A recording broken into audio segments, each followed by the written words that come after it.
أعوذ بالله من الشيطان الرجيم بسم الله الرحمن الرحيم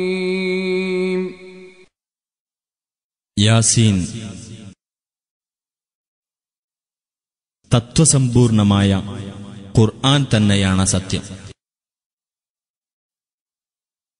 നീ ദൈവദൂതന്മാരിൽപ്പെട്ടവൻ തന്നെയാകുന്നു. നേരായ പാതയിലാകുന്നു നീ. പ്രതാപിയും കരുണാനിധിയുമായിട്ടുള്ളവൻ അവതരിപ്പിച്ചതത്രേ ഈ ഖുർആൻ.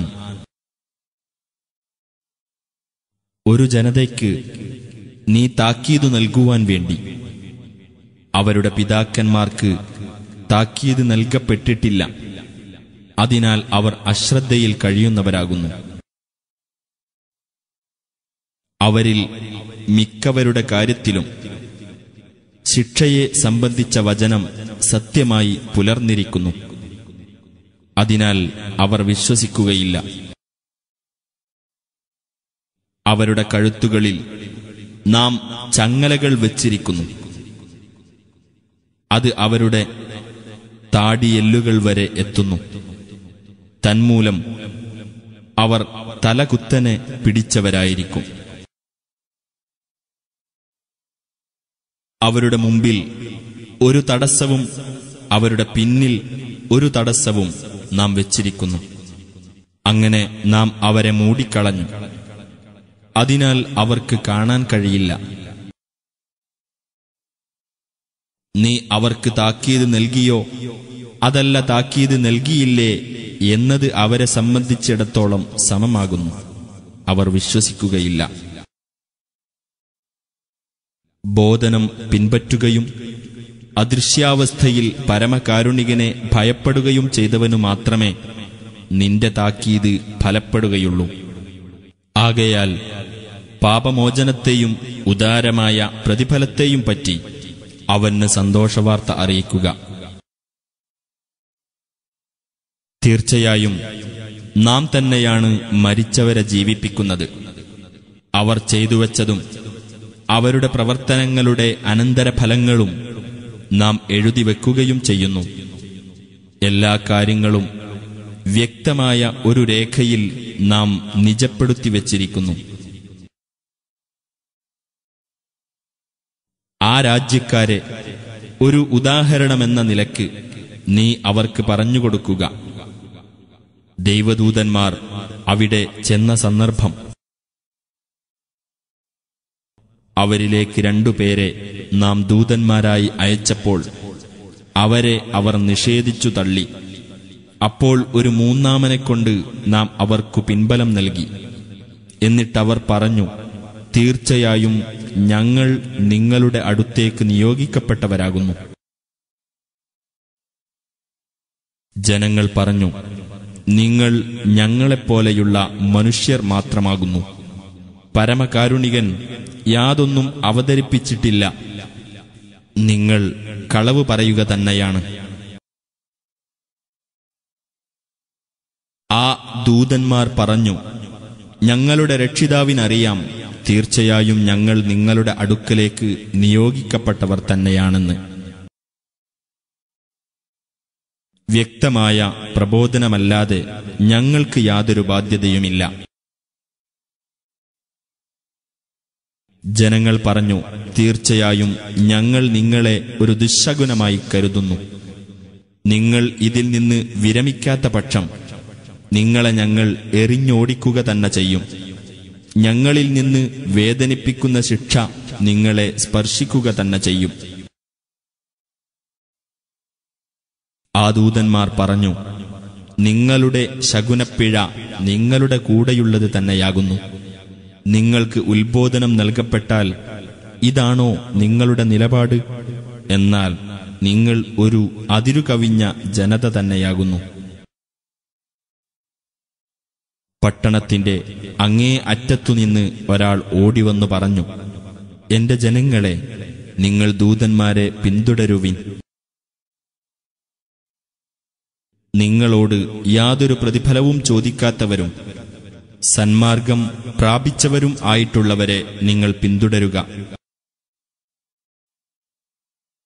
ഏതൊരുവൻ എന്നെ സൃഷ്ടിച്ചുവോ, ഏതൊരുവന്റെ അടുത്തേക്ക് നിങ്ങൾ മടക്കപ്പെടുന്നുവോ, അവനെ ഞാൻ ആരാധിക്കാതിരിക്കാൻ എനിക്കെന്തു ന്യായം?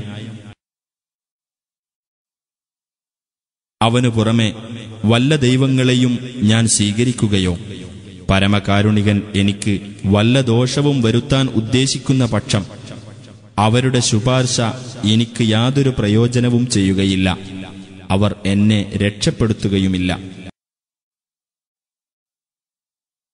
അങ്ങനെ ചെയ്യുന്ന പക്ഷം തീർച്ചയായും ഞാൻ വ്യക്തമായ ദുർമാർഗത്തിലായിരിക്കും. തീർച്ചയായും ഞാൻ നിങ്ങളുടെ രക്ഷിതാവിൽ വിശ്വസിച്ചിരിക്കുന്നു. അതുകൊണ്ട് നിങ്ങൾ എന്റെ വാക്കു കേൾക്കുക. സ്വർഗത്തിൽ പ്രവേശിച്ചുകൊള്ളുക എന്ന് പറയപ്പെട്ടു.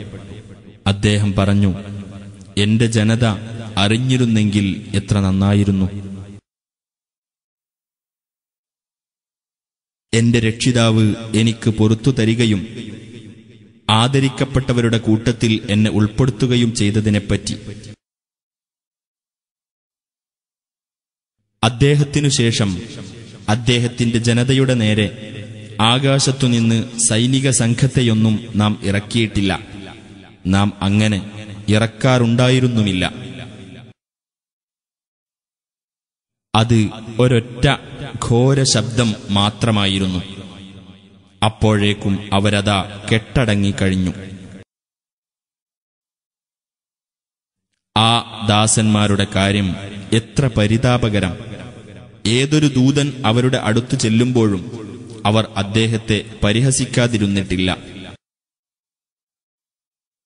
അവർക്കു മുമ്പ് എത്രയെത്ര തലമുറകളെ നാം നശിപ്പിച്ചു. അവരാരും ഇവരുടെ അടുത്തേക്ക് തിരിച്ചുവരുന്നില്ല എന്ന് അവർ കണ്ടില്ലേ? തീർച്ചയായും അവരെല്ലാവരും ഒന്നൊഴിയാതെ നമ്മുടെ മുമ്പിൽ ഹാജരാക്കപ്പെടുന്നവരാകുന്നു. അവർക്കൊരു ദൃഷ്ടാന്തമുണ്ട്. നിർജീവമായ ഭൂമി, അതിന് നാം ജീവൻ നൽകുകയും അതിൽ നിന്ന് നാം ധാന്യം ഉൽപ്പാദിപ്പിക്കുകയും ചെയ്തു. എന്നിട്ട് അതിൽ നിന്നാണ് അവർ ഭക്ഷിക്കുന്നത്. ഈന്തപ്പനയുടെയും മുന്തിരിയുടെയും തോട്ടങ്ങൾ അതിൽ നാം ഉണ്ടാക്കുകയും അതിൽ നാം ഉറവിടങ്ങൾ ഒഴുക്കുകയും ചെയ്തു. അതിന്റെ ഫലങ്ങളിൽ നിന്നും അവരുടെ കൈകൾ അധ്വാനിച്ചുണ്ടാക്കിയതിൽ നിന്നും അവർ ഭക്ഷിക്കുവാൻ വേണ്ടി എന്നിരിക്കെ അവർ നന്ദി കാണിക്കുന്നില്ലേ? ഭൂമി മുളപ്പിക്കുന്ന സസ്യങ്ങളിലും അവരുടെ സ്വന്തം വർഗങ്ങളിലും അവർക്കറിയാത്ത വസ്തുക്കളിലും പെട്ട എല്ലാ ഇണകളെയും സൃഷ്ടിച്ചവൻ എത്ര പരിശുദ്ധൻ! രാത്രിയും അവർക്കൊരു ദൃഷ്ടാന്തമത്രേ. അതിൽ നിന്ന് പകലിനെ നാം ഊരിയെടുക്കുന്നു. അപ്പോൾ അവരതാ ഇരുട്ടിൽ അകപ്പെടുന്നു. സൂര്യൻ അതിന് സ്ഥിരമായുള്ള ഒരു സ്ഥാനത്തേക്ക് സഞ്ചരിക്കുന്നു. പ്രതാപിയും സർവജ്ഞനുമായ അല്ലാഹു കണക്കാക്കിയതാണത്. ചന്ദ്രന് നാം ചില ഘട്ടങ്ങൾ നിശ്ചയിച്ചിരിക്കുന്നു. അങ്ങനെ അത് പഴയ ഈന്തപ്പഴക്കുലയുടെ വളഞ്ഞ തണ്ടുപോലെ ആയിത്തീരുന്നു. സൂര്യന് ചന്ദ്രനെ പ്രാപിക്കാനൊക്കുകയില്ല. രാവ് പകലിനെ മറികടക്കുന്നതുമല്ല. ഓരോന്നും ഓരോ നിശ്ചിത ഭ്രമണപഥത്തിൽ നീന്തിക്കൊണ്ടിരിക്കുന്നു. അവരുടെ സന്തതികളെ ഭാരം നിറച്ച കപ്പലിൽ നാം കയറ്റിക്കൊണ്ടുപോയതും അവർക്കൊരു ദൃഷ്ടാന്തമാകുന്നു. അതുപോലെ അവർക്ക് വാഹനമായി ഉപയോഗിക്കാവുന്ന മറ്റു വസ്തുക്കളും അവർക്കു വേണ്ടി നാം സൃഷ്ടിച്ചിട്ടുണ്ട്. നാം ഉദ്ദേശിക്കുന്ന പക്ഷം നാം അവരെ മുക്കിക്കളയുന്നതാണ്. അപ്പോൾ അവർക്കൊരു സഹായിയും ഉണ്ടായിരിക്കുന്നതല്ല, അവർ രക്ഷിക്കപ്പെടുന്നതുമല്ല. നമ്മുടെ പക്കൽ നിന്നുള്ള കാരുണ്യവും ഒരു നിശ്ചിത കാലം വരെയുള്ള സുഖാനുഭവവും ആയിക്കൊണ്ട് നാം അവർക്ക് നൽകുന്നതല്ലാതെ നിങ്ങളുടെ മുമ്പിൽ വരാനിരിക്കുന്നതും നിങ്ങളുടെ പിന്നിൽ കഴിഞ്ഞതുമായ ശിക്ഷയെ നിങ്ങൾ സൂക്ഷിക്കുക. നിങ്ങൾക്ക് കാരുണ്യം ലഭിച്ചേക്കാം എന്ന് അവരോട് പറയപ്പെട്ടാൽ അവരത് അവഗണിക്കുന്നു. അവരുടെ രക്ഷിതാവിന്റെ ദൃഷ്ടാന്തങ്ങളിൽപ്പെട്ട ഏതൊരു ദൃഷ്ടാന്തം അവർക്ക് വന്നെത്തിയാലും അവർ അതിൽ നിന്ന് തിരിഞ്ഞുകളയാതിരിക്കുന്നില്ല. നിങ്ങൾക്ക് അല്ലാഹു നൽകിയതിൽ നിന്ന് നിങ്ങൾ ചെലവഴിക്കൂ എന്ന് അവരോട് പറയപ്പെട്ടാൽ അവിശ്വാസികൾ വിശ്വാസികളോട് പറയും, അല്ലാഹു ഉദ്ദേശിച്ചിരുന്നുവെങ്കിൽ അവൻ തന്നെ ഭക്ഷണം നൽകുമായിരുന്ന ആളുകൾക്ക് ഞങ്ങൾ ഭക്ഷണം നൽകുകയോ? നിങ്ങൾ വ്യക്തമായ വഴികേടിൽ തന്നെയാകുന്നു. അവർ ചോദിക്കുന്നു, നിങ്ങൾ സത്യവാൻമാരാണെങ്കിൽ ഈ വാഗ്ദത്തം എപ്പോഴാണ് പുലരുക? ഒരൊറ്റ ഘോര ശബ്ദം മാത്രമാണ് അവർ കാത്തിരിക്കുന്നത്. അവർ അന്യോന്യം തർക്കിച്ചുകൊണ്ടിരിക്കെ അതവരെ പിടികൂടും.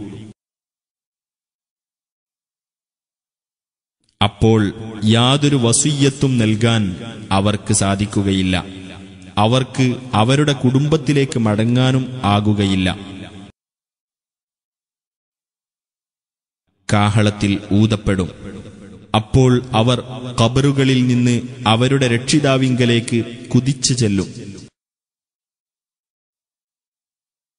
അവർ പറയും, നമ്മുടെ നാശമേ, നമ്മുടെ ഉറക്കത്തിൽ നിന്ന് നമ്മെ എഴുന്നേൽപ്പിച്ചതാരാണ്? ഇത് പരമകാരുണികൻ വാഗ്ദാനം ചെയ്തതാണല്ലോ. ദൈവദൂതന്മാർ സത്യം തന്നെയാണ് പറഞ്ഞത്.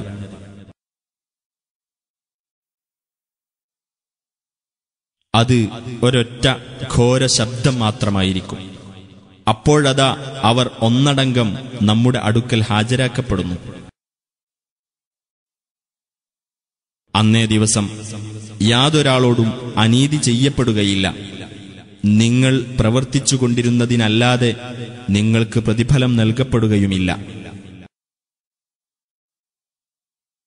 തീർച്ചയായും സ്വർഗവാസികൾ അന്ന് ഓരോ ജോലിയിലായിക്കൊണ്ട് സുഖമനുഭവിക്കുന്നവരായിരിക്കും. അവരും അവരുടെ ഇണകളും തണലുകളിൽ അലങ്കൃതമായ കട്ടിലുകളിൽ ചാരിയിരിക്കുന്നവരായിരിക്കും. അവർക്കവിടെ പഴവർഗ്ഗങ്ങളുണ്ട്. അവർക്ക് തങ്ങൾ ആവശ്യപ്പെടുന്നതെല്ലാമുണ്ട്. സമാധാനം, അതായിരിക്കും കരുണാനിധിയായ രക്ഷിതാവിങ്കൽ നിന്ന് അവർക്കുള്ള അഭിവാദ്യം. കുറ്റവാളികളെ, ഇന്ന് നിങ്ങൾ വേറിട്ട് നിൽക്കുക എന്ന് അവിടെ വെച്ച് പ്രഖ്യാപിക്കപ്പെടും. ആദം സന്തതികളെ, ഞാൻ നിങ്ങളോട് അനുശാസിച്ചിട്ടില്ലേ, നിങ്ങൾ പിശാചിനെ ആരാധിക്കരുത്. തീർച്ചയായും അവൻ നിങ്ങൾക്ക് പ്രത്യക്ഷ ശത്രുവാകുന്നു. നിങ്ങൾ എന്നെ ആരാധിക്കുവിൻ, ഇതാണ് നേരായ മാർഗം എന്ന്. തീർച്ചയായും നിങ്ങളുടെ കൂട്ടത്തിൽ നിന്ന് അനേകം സംഘങ്ങളെ പിശാച് പിഴപ്പിച്ചിട്ടുണ്ട്. എന്നിട്ടും നിങ്ങൾ ചിന്തിച്ച് മനസ്സിലാക്കുന്നവരായില്ലേ? ഇതാ നിങ്ങൾക്ക് മുന്നറിയിപ്പ് നൽകപ്പെട്ടിരുന്ന നരകം. നിങ്ങൾ അവിശ്വസിച്ചിരുന്നതിന്റെ ഫലമായി അതിൽ കടന്നു എരിഞ്ഞുകൊള്ളുക. അന്ന് നാം അവരുടെ വായകൾക്ക് മുദ്രവെക്കുന്നതും അവരുടെ കൈകൾ നമ്മോട് സംസാരിക്കുന്നതും അവർ പ്രവർത്തിച്ചിരുന്നതിനെപ്പറ്റി അവരുടെ കാലുകൾ സാക്ഷ്യം വഹിക്കുന്നതുമാണ്. നാം ഉദ്ദേശിച്ചിരുന്നെങ്കിൽ അവരുടെ കണ്ണുകളെ നാം തുടച്ചു നീക്കുമായിരുന്നു. എന്നിട്ടും പാതയിലൂടെ മുന്നോട്ട് നീങ്ങാൻ അവർ ശ്രമിച്ചേനെ. എന്നാൽ അവർക്കെങ്ങനെ കാണാൻ കഴിയും? നാം ഉദ്ദേശിച്ചിരുന്നെങ്കിൽ അവർ നിൽക്കുന്നിടത്ത് വെച്ച് തന്നെ അവർക്ക് നാം രൂപഭേദം വരുത്തുമായിരുന്നു. അപ്പോൾ അവർക്ക് മുന്നോട്ട് നീങ്ങാൻ സാധിക്കുകയില്ല, അവർക്ക് തിരിച്ചു പോവാനുമാവില്ല. വല്ലവനും നാം ദീർഘായുസ് നൽകുന്നുവെങ്കിൽ അവന്റെ പ്രകൃതി നാം തല തിരിച്ചുകൊണ്ടുവരുന്നു. എന്നിരിക്കെ അവർ ചിന്തിക്കുന്നില്ലേ? നബിക്ക് നാം കവിത പഠിപ്പിച്ചിട്ടില്ല, അത് അദ്ദേഹത്തിന് അനുയോജ്യമാകുകയുമില്ല. ഇത് ഒരു ഉത്ബോധനവും കാര്യങ്ങൾ സ്പഷ്ടമാക്കുന്ന ഖുർആനും മാത്രമാകുന്നു. ജീവനുള്ളവർക്ക് താക്കീത് നൽകുന്നതിനു വേണ്ടിയത്രേ ഇത്. സത്യനിഷേധികളുടെ കാര്യത്തിൽ ശിക്ഷയുടെ വചനം സത്യമായി പുലരുവാൻ വേണ്ടിയും. നമ്മുടെ കൈകൾ നിർമ്മിച്ചതിൽപ്പെട്ട കാലികളെ അവർക്ക് വേണ്ടിയാണ് നാം സൃഷ്ടിച്ചിരിക്കുന്നത് എന്ന് അവർ കണ്ടില്ലേ? അങ്ങനെ അവർ അവയുടെ ഉടമസ്ഥരായിരിക്കുന്നു. അവയെ അവർക്കുവേണ്ടി നാം കീഴ്പ്പെടുത്തി കൊടുക്കുകയും ചെയ്തിരിക്കുന്നു. അങ്ങനെ അവയിൽ നിന്നാകുന്നു അവർക്കുള്ള വാഹനം, അവയിൽ നിന്ന് അവർ മാംസം ഭക്ഷിക്കുകയും ചെയ്യുന്നു. അവർക്ക് അവയിൽ പല പ്രയോജനങ്ങളുമുണ്ട്, പുറമെ പാനീയങ്ങളും. എന്നിരിക്കെ അവർ നന്ദി കാണിക്കുന്നില്ലേ? തങ്ങൾക്ക് സഹായം ലഭിക്കുവാൻ വേണ്ടി അല്ലാഹുവിന് പുറമെ പല ദൈവങ്ങളെയും അവർ സ്വീകരിച്ചിരിക്കുന്നു. അവരെ സഹായിക്കാൻ ആ ദൈവങ്ങൾക്ക് സാധിക്കുകയില്ല. അവർ ആ ദൈവങ്ങൾക്ക് വേണ്ടി സജ്ജീകരിക്കപ്പെട്ട പട്ടാളമാകുന്നു. അതിനാൽ അവരുടെ വാക്ക് നിന്നെ ദുഃഖിപ്പിക്കാതിരിക്കട്ടെ. തീർച്ചയായും അവർ രഹസ്യമാക്കുന്നതും പരസ്യമാക്കുന്നതും നാം അറിയുന്നു. മനുഷ്യൻ കണ്ടില്ലേ, അവനെ നാം ഒരു ബീജഗണത്തിൽ നിന്നാണ് സൃഷ്ടിച്ചിരിക്കുന്നതെന്ന്. എന്നിട്ട് അവനതാ ഒരു പ്രത്യക്ഷമായ എതിർപ്പുകാരനായിരിക്കുന്നു. അവൻ നമുക്ക് ഒരു ഉപമ എടുത്തു കാണിക്കുകയും ചെയ്തിരിക്കുന്നു. തന്നെ സൃഷ്ടിച്ചത് അവൻ മറന്നുകളയുകയും ചെയ്തു. അവൻ പറഞ്ഞു, എല്ലുകൾ ദ്രവിച്ചുപോയിരിക്കെ ആരാണ് അവയ്ക്ക് ജീവൻ നൽകുന്നത്? പറയുക, ആദ്യ തവണ അവയെ ഉണ്ടാക്കിയവനാരോ അവൻ തന്നെ അവയ്ക്ക് ജീവൻ നൽകുന്നതാണ്. അവൻ എല്ലാത്തരം സൃഷ്ടിപ്പിനെപ്പറ്റിയും അറിവുള്ളവനത്രേ. പച്ചമരത്തിൽ നിന്ന് നിങ്ങൾക്ക് തീ ഉണ്ടാക്കിത്തന്നവനത്രേ അവൻ. അങ്ങനെ നിങ്ങളതാ അതിൽ നിന്ന് കത്തിച്ചെടുക്കുന്നു. ആകാശങ്ങളും ഭൂമിയും സൃഷ്ടിച്ചവൻ അവരെപ്പോലുള്ളവരെ സൃഷ്ടിക്കാൻ കഴിവുള്ളവനല്ലേ? അതെ, അവനത്രേ സർവവും സൃഷ്ടിക്കുന്നവനും എല്ലാം അറിയുന്നവനും. താൻ ഒരു കാര്യം ഉദ്ദേശിച്ചാൽ അതിനോട് ഉണ്ടാകൂ എന്ന് പറയുക മാത്രമാകുന്നു അവന്റെ കാര്യം. അപ്പോഴതാ അതുണ്ടാകുന്നു. മുഴുവൻ കാര്യങ്ങളുടെയും ആധിപത്യം ആരുടെ കയ്യിലാണോ നിങ്ങൾ മടക്കപ്പെടുന്നത്, ആരുടെ അടുത്തേക്കാണോ അവൻ എത്ര പരിശുദ്ധൻ!